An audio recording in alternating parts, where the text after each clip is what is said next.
आज की कहानी है जब पहली बार प्यार में मुस्कुराई शबनम। लेखक गरिमा पंकज। मैंने पकौड़ा खाकर चाय का पहला घूंट भरा ही था कि बाहर से शबनम की किसी पर बिगड़ने की तेज आवाज़ सुनाई दी। वह लगातार किसी को डांटे जा रही थी। उत्सुकतावश मैं बाहर निकली तो देखा कि वो गार्ड से उलझ रही है। एक घायल लड़के को अपने कंधे पर एक तरह से लादे हुए वह अंदर दाखिल होने की कोशिश में थी और गार्ड लड़के को अंदर ले जाने से मना कर रहा था। भैया, हॉस्टल के नियम तो तुम मुझे सिखाओ मत।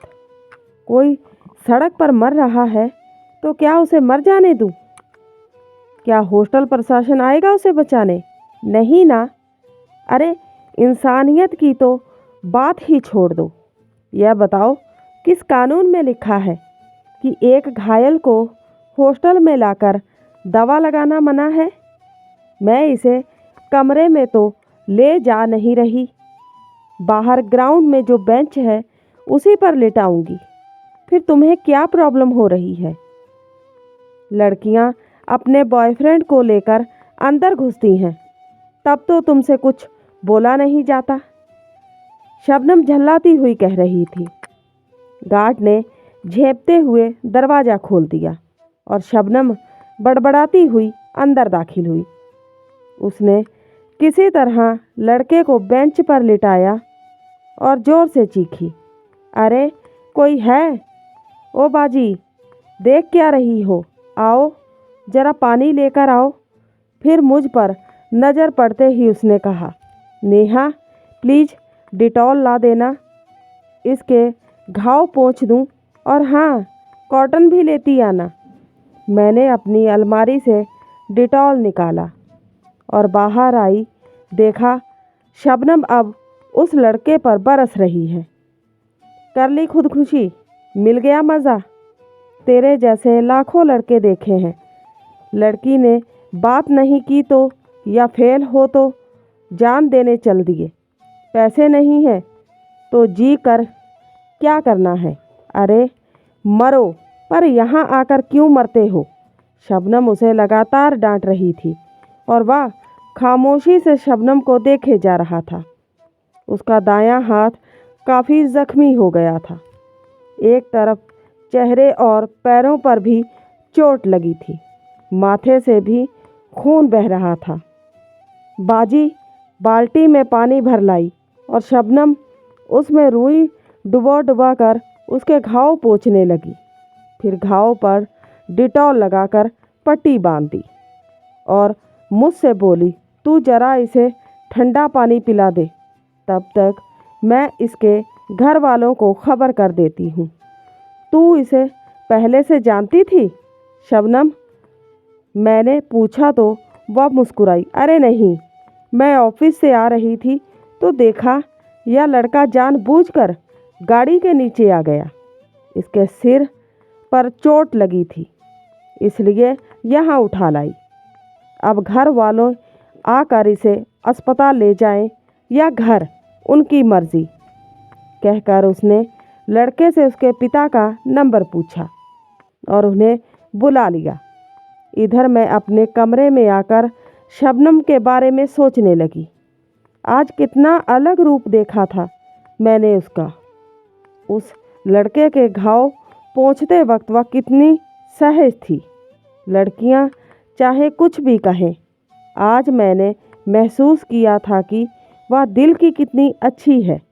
पूरे हॉस्टल में अक्खड़, मुंहफट और घमंडी कही जाने वाली शबनम की बुराई करने से कोई नहीं चूकता। लड़कियां हो या गार्ड या फिर काम वाली, हर किसी की यही शिकायत थी कि शबनम कभी सीधे मुंह बात नहीं करती है, अकड़ दिखाती है। टीवी देखने आती है तो ज़बरदस्ती वही चैनल लगाती है जो उसे देखना हो, दूसरों की नहीं सुनती। वैसे ही उसकी जिद रहती है कि काम वाली सुबह सबसे पहले उसका कमरा साफ करे। पहनावे में भी दूसरों से बिल्कुल अलग दिखती थी। वह गर्मी हो या सर्दी हमेशा पूरी बाजू के कपड़े पहनती, जिसकी नेक भी ऊपर तक बंद होती।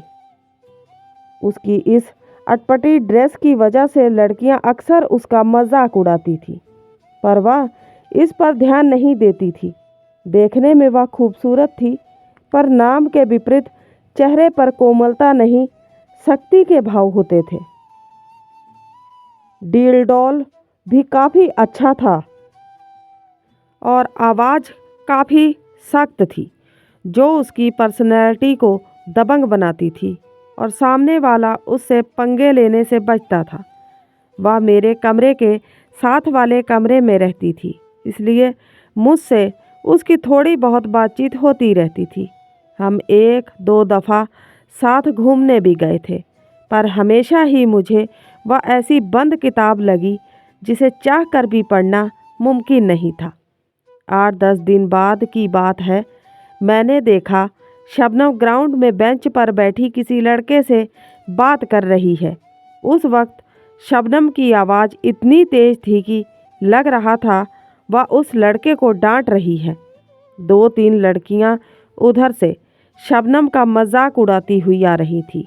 एक कह रही थी, लो आ गई उस लड़के की शामत, उसे नहीं पता कि किस लड़की से पाला पड़ा है उसका।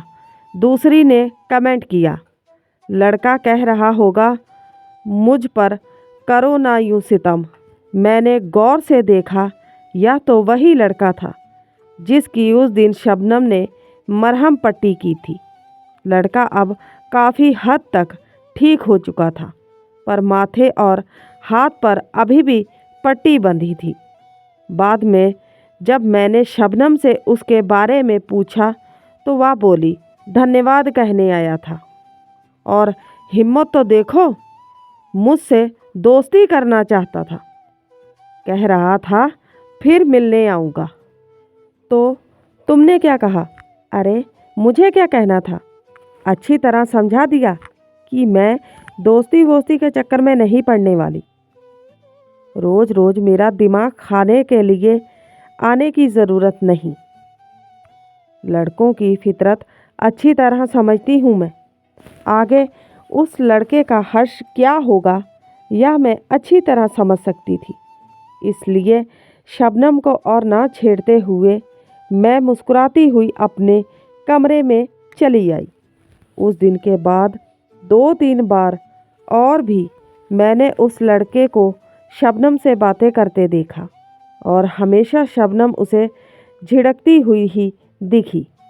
एक दिन उसने बताया कि वह लड़का हाथ धोकर पीछे पड़ गया है, फ़ोन भी करने लगा है कि मैं तुम्हें पसंद करता हूँ। अरे यार, बदतमीज़ी की भी हद होती है। घाव पर मरहम क्या लगाया, वह तो हाथ पकड़ने पर आमादा हो गया। तो इसमें बुराई क्या है यार?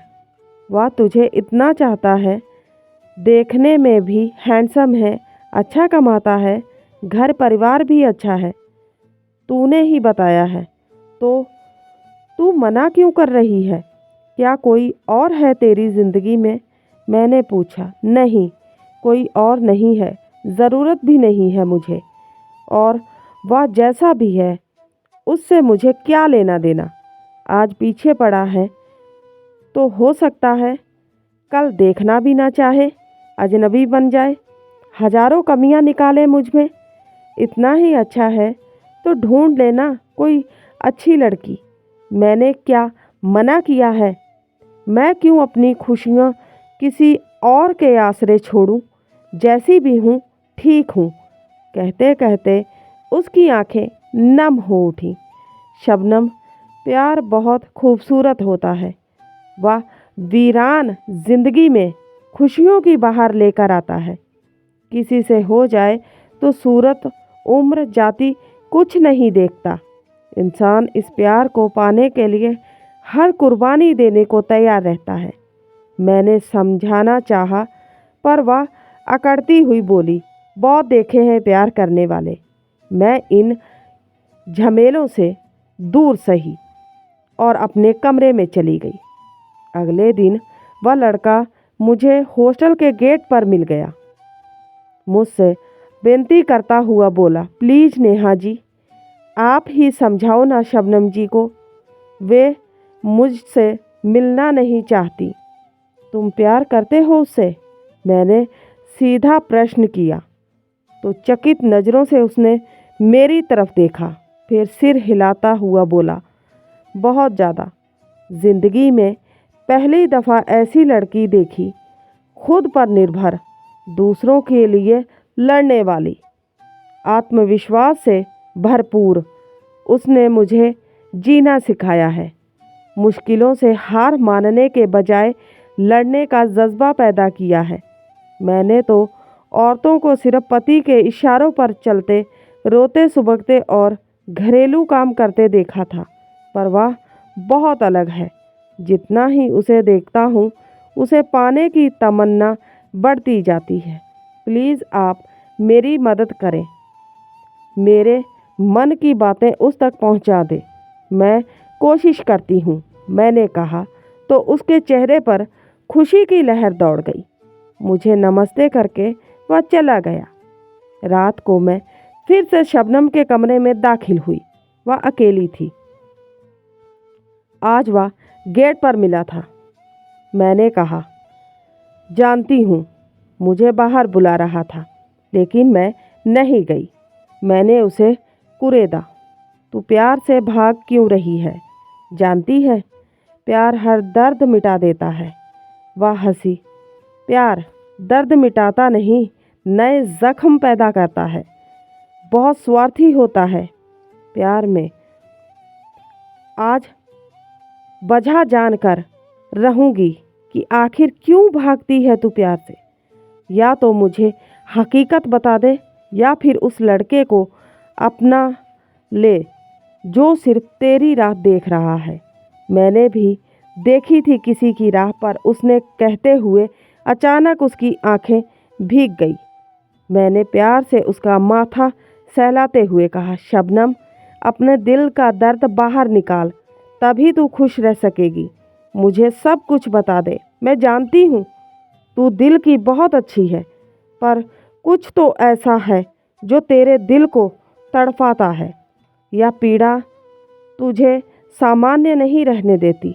तेरे चेहरे, तेरे व्यवहार में झलकने लगती है। यकीन रख, तू जो भी बताएगी वह सिर्फ मुझ तक ही रहेगा, पर मुझसे कुछ मत छिपा। किसने चोट पहुंचाई है तुझे? वह थोड़ी नॉर्मल हुई तो बिस्तर पर पीठ टिका कर बैठ गई और कहने लगी, नेहा, 4 साल पहले तक मैं भी एक ऐसी लड़की थी जिसका दिल किसी के लिए धड़कता था। मैं भी प्यार को बहुत खूबसूरत मानती थी। मेरी भी तमन्ना थी, कुछ सपने थे। दूसरों से प्रेम से बातें करना, मिलकर रहना अच्छा लगता था। मुझे जिसे प्यार किया उसी के साथ पूरी उम्र गुजारना चाहती थी, और उसकी यानी विक्रम की भी यही मर्जी थी। उसने मुझे हमेशा एतबार दिलाया था कि वह मुझे प्यार करता है, मेरे साथ घर बसाना चाहता है। हमारी जोड़ी कॉलेज में भी मशहूर थी, पर वक्त की चोट ने उसकी असलियत मेरे सामने लाकर रख दी। एक दिन मैंने देखा कि मेरी बाह और पीठ पर सफ़ेद निशान हो गया है। मैं घबरा गई, डॉक्टरों के चक्कर लगाने लगी, पर दाग बढ़ते ही गया। जब मैंने यह राज विक्रम के आगे खोला तो उसके चेहरे के भाव ही बदल गए, और 2-4 दिनों के अंदर ही उसका व्यवहार भी बदलने लगा। अब वह मुझसे दूर रहने की कोशिश करता। हालांकि 1-2 दफ़ा मेरे कहने पर वह मेरे साथ डॉक्टर के यहाँ भी गया, पर कुछ अनमाना सा रहता था। धीरे धीरे वह मिलने से भी कतराने लगा। उधर हमारी पढ़ाई पूरी हो गई और पापा को मेरी शादी की फिक्र होने लगी। मैंने विक्रम से इस बारे में चर्चा की तो वह शादी से बिल्कुल मुकर गया। मैं तड़फ उठी, उसके आगे रोई गिड़गिड़ाई, पर सिर्फ इस सफ़ेद दाग की वजह से वह मुझसे जुड़ने को तैयार नहीं हुआ। कहते हुए उसने अपने कुर्ते की बाजू ऊपर उठाई। उसकी बाह पर कई जगह सफ़ेद दाग थे। शून्य की तरफ देखते हुए वह बोली, मैं आज भी उसे भुला नहीं सकी, पर कहाँ जानती थी कि उसका प्यार सिर्फ मेरे शरीर से जुड़ा था। शरीर में दोष उत्पन्न हुआ तो उसने राहें बदल लीं, किसी और से शादी कर ली। तभी मैंने समझा कितना स्वार्थी, कितना संकीर्ण होता है यह प्यार। मैंने तो विक्रम की शक्ल नहीं देखी थी। देखने में बिल्कुल एवरेज था, सांवला, मोटा। मैं उससे बहुत खूबसूरत थी। मैं चाहती तो उसकी कमियां गिनाकर उसे ठुकरा सकती थी, पर मैंने तो प्यार किया था और उसने ऐसी चोट दी कि सारे जज्बात ही ख़त्म कर डाले। तभी से मुझ में एक तरह की ज़िद आ गई। मैं समझ गई कि ज़िंदगी में मांगने पर कुछ नहीं मिलता। मुझे जो चाहिए होता वह ज़बरदस्ती दूसरों से छीनने लगी। खुद को कमज़ोर महसूस नहीं कर सकती मैं। किसी की सहानुभूति भरी नज़रें भी नहीं चाहिए, ना ही किसी का इनकार सह पाती हूँ। यही जिद मेरे व्यवहार में नज़र आने लगा है और शायद यही वजह है कि मैं 35 की हो गई पर शादी के नाम से दूर भागती हूँ। यह सब बहुत ही स्वाभाविक है शबनम, पर सच तो यह है कि विक्रम का प्यार मैच्योर नहीं था। वह दिल से तुझसे जुड़ ही नहीं सका था, इसलिए तुम्हारे रिश्ते का धागा बहुत कमज़ोर था। वह हल्की सी चोट भी सह नहीं सका। पर अपर्ण की आंखों में देखा है मैंने, वाकई उसके दिल में सिर्फ तुम हो, क्योंकि उसने सूरत देखकर नहीं, तुम्हारे गुण देखकर तुम्हें चाहा है। इसलिए वह तुम्हारा साथ कभी नहीं छोड़ेगा। किसी स्वार्थी इंसान की वजह से खुद को खुशियों से बेजार रखना कहाँ की अक्लमंदी है शबनम। यदि ठंडी हवा के झोंके सा अपर्ण का प्यार तुम्हारे जख्मों पर मरहम लगा सकता है, तो दिल की खिड़कियां बंद कर लेना सही नहीं। मैं कैसे मान लूं कि अपर्ण का प्यार सच्चा है, स्वार्थी नहीं? ऐसा कर, उसे हर बात बता दे, फिर देख वह क्या कहता है। मैं जानती हूँ उसका जवाब निश्चित रूप से हाँ होगा। शबनम ने उसी वक्त फ़ोन उठाया और बोली, ठीक है, यह भी करके देख लेती हूँ। अभी तेरे सामने बताती हूँ उसे सब कुछ। फिर उसने फ़ोन मिलाया और स्पीकर ऑन कर बोली, अपर्ण, मैं तुमसे बात करना चाहती हूँ, अभी इसी वक्त। समय है तुम्हारे पास? बिल्कुल, आप कहिए तो, अपर्ण ने जवाब दिया। अपर्ण, तुम्हारे दिल की बात नेहा ने मुझ तक पहुंचा दी है। अब मैं अपनी ज़िंदगी की असलियत तुम तक पहुंचाना चाहती हूं। बस एक हकीकत जिसे सुनकर तुम्हारा सारा प्यार काफूर हो जाएगा। ऐसा क्या है शबनम जी? बात यह है कि मेरे पूरे शरीर पर सफ़ेद दाग हैं जो ठीक नहीं हो सकते। गले पर, पीठ पर, बाहों पर और आगे हर जगह। अब बताओ, क्या है तुम्हारा फैसला? फैसला क्यों बदलेगा शबनम जी? और दूसरी बात यह कि किसने कहा दाग ठीक नहीं हो सकते? मेरे अंकल डॉक्टर हैं, उन्हें दिखाएंगे हम। वक्त लगता है, पर ऐसे दाग ठीक हो जाते हैं।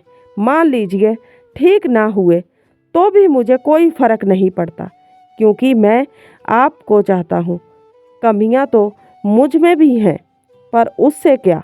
एक दूसरे को अपनाने का मतलब एक दूसरे की खूबियाँ और कमियों को स्वीकारना ही तो होता है।